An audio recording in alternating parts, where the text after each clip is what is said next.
Welcome to this explainer. Let's jump straight in and take a trip back in time to an era defined by real, gritty self-sufficiency, hard work, and just absolutely unforgettable garden flavors. Today, we're exploring 15 forgotten heirloom vegetables that your grandparents probably grew. We're going to uncover exactly why these specific plants were basically the lifelines of their daily lives. Get ready, because this is definitely going to make you rethink your own garden. Imagine, just for a second, a world entirely without grocery stores. No grabbing a bag of spinach at 2 a.m., no imported summer fruits in the middle of December.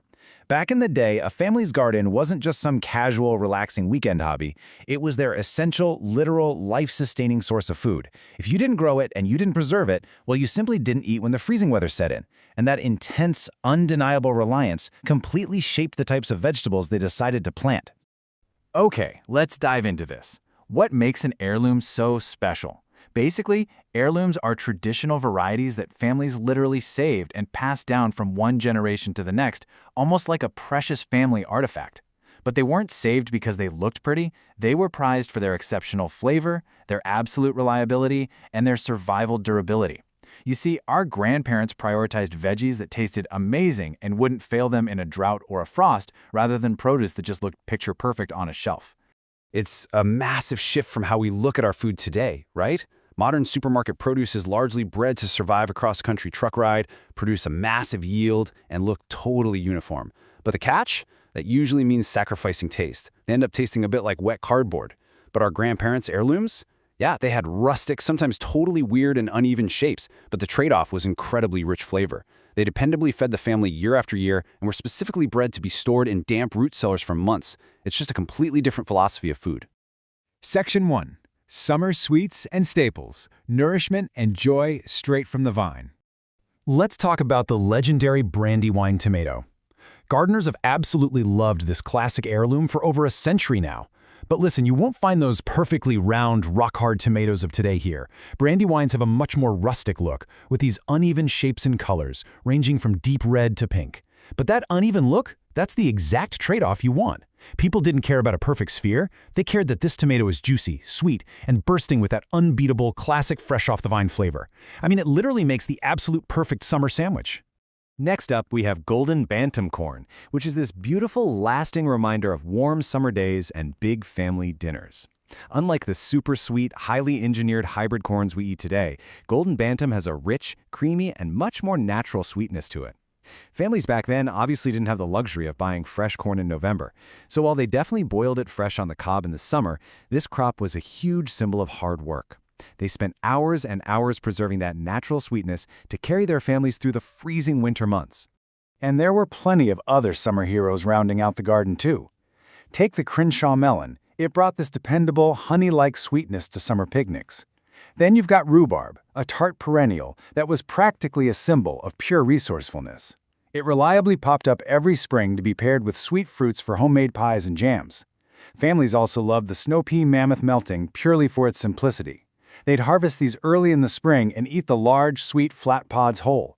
Zero shelling required. And of course, the straight-ate cucumber. It gave them a steady, reliable harvest of perfectly straight, dark green fruits for fresh salads and those all-important winter pickles. Section 2.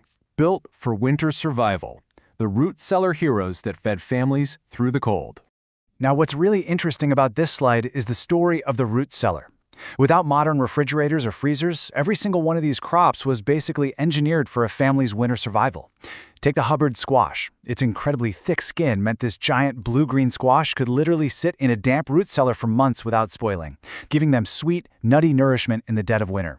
The red Russian kale was amazingly frost-hardy, so families could harvest fresh greens straight out of the snow.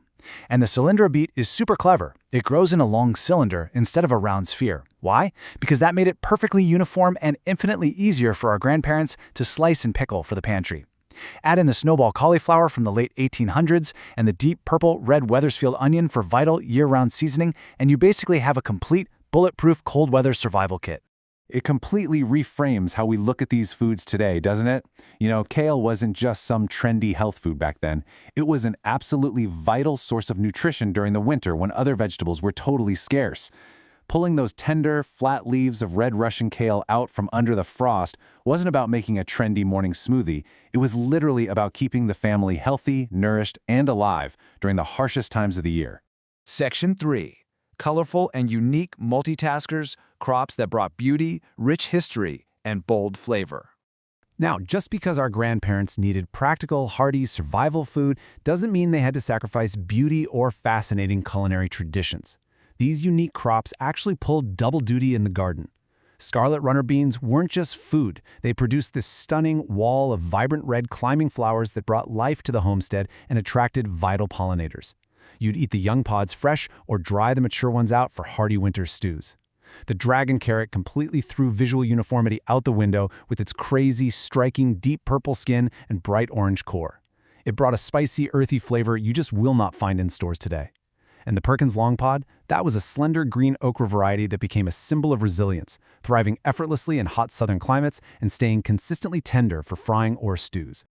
I want to spotlight the fish pepper specifically, because it carries such a rich, fascinating cultural history. Dating back to the late 1800s, it was widely grown by African-American gardeners, especially along the East Coast. It was traditionally used to add a really bold, spicy kick to local seafood dishes, but its value went way, way beyond the plate. With beautifully variegated leaves and peppers that transition from green to vibrant shades of orange and red, it brought immense ornamental beauty to garden beds. Families cherished this multitasker. They carefully saved its seeds, generation after generation, to ensure this specific, beautiful piece of their history survived. Section 4. Returning to our roots. Preserving history in your 2026 garden. When it comes down to it, these heirlooms are a symbol of resilience and tradition passed down from one gardening generation to the next. When you look at the rustic brandywine tomato, the durable Hubbard squash, or the culturally rich fish pepper, you start to realize something important. Planting these specific seeds isn't just about growing a quick meal for a Tuesday night. It's an act of preservation. It's about literally keeping the resourcefulness, the survival stories, and the incredible, diverse flavors of our grandparents alive and thriving in the modern world. So here's the question I want to leave you with today. Which of these heirloom vegetables are you going to bring back to life and plant next season? Whether you're chasing the unmatched flavor of a summer melon, or you want the reliable, rugged resilience of a winter root crop, there is an heirloom out there waiting for a spot in your soil. Thank you so much for joining me on this explainer. Get out there, start your own heirloom tradition, and I'll see you next time.